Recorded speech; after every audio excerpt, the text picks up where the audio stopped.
Are you part of the doom scroll and the heads down epidemic? And do you want to change that? If you feel bad most of the time when you are scrolling through your social media feeds, this video could be helpful. I'm sharing 3 habits that I broke up with so that I could feel better, could use my time more wisely, and be more productive, really. If you're interested in reshaping your habits around your phone usage, then stick around.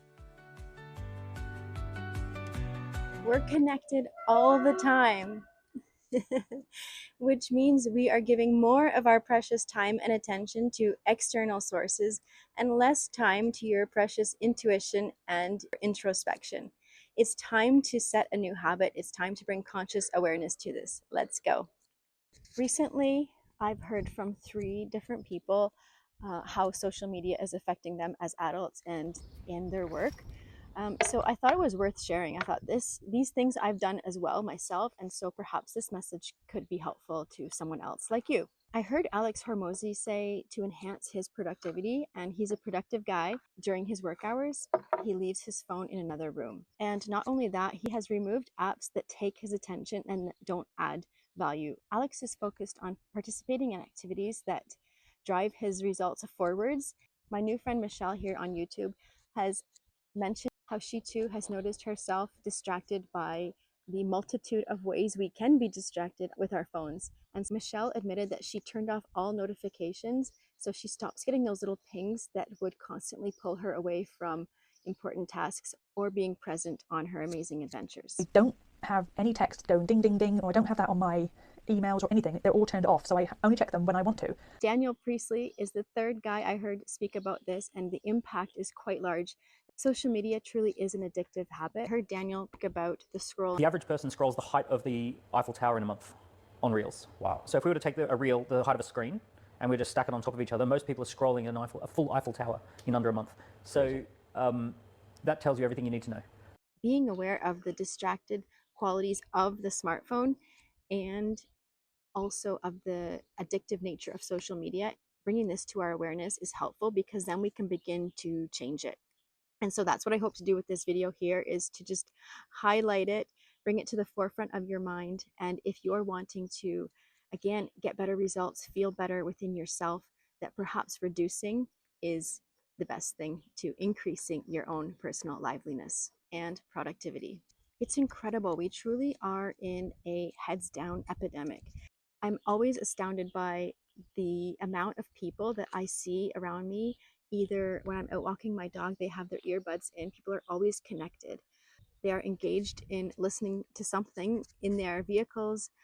Kids are connected via tablets and other methods, Bluetooth in the cars. In schools, they're on tablets a lot of the time. And users of public transportation are also on their phones. This head down epidemic is real.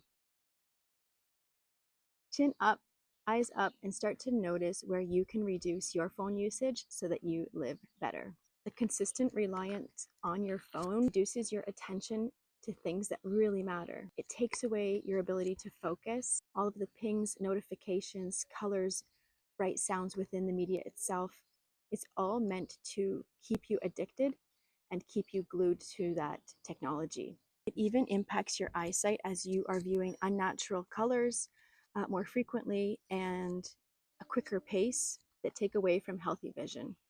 And maybe a deeper issue is when viewing so much content from your smartphone, you have this deeper feeling of not enoughness, which breed feelings of anxiety. A constant pace of viewing other people's lives and contents, which makes you feel never complete. Problem is you're always feeling that you need more, that you need the next thing. And so how you can counter this is reducing your smartphone usage, choosing when and what you listen to and what you absorb, reducing the time that you actually use it. And of course, know that you are enough as you are. One of my secret pet peeves is social media influencers who are constantly feeding in their stories, their Amazon shops, and how you too can get the latest gadget to fix this or that.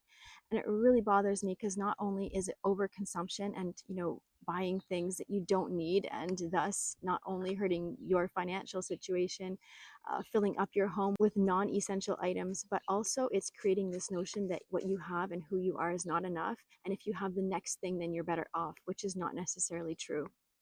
And this has a greater impact on the environment too, in many ways. If we can band together, live lighter and merrier with simplicity.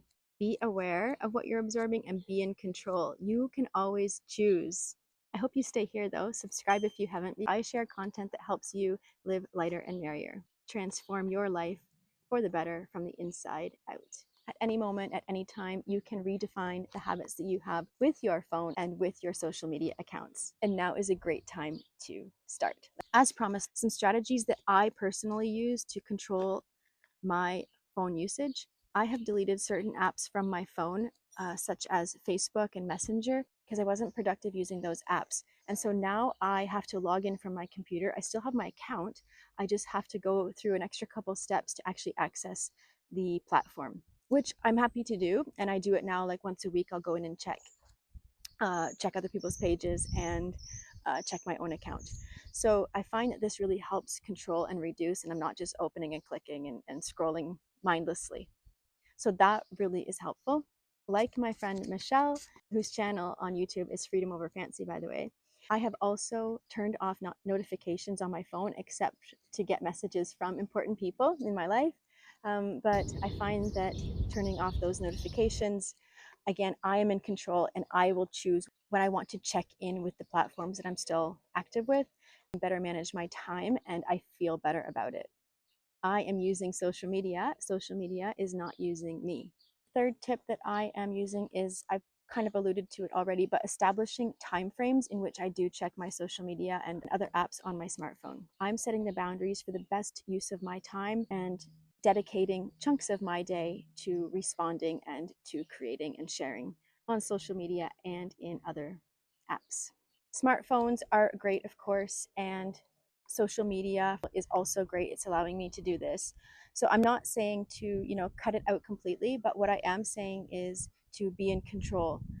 Use it for good and don't let it use you.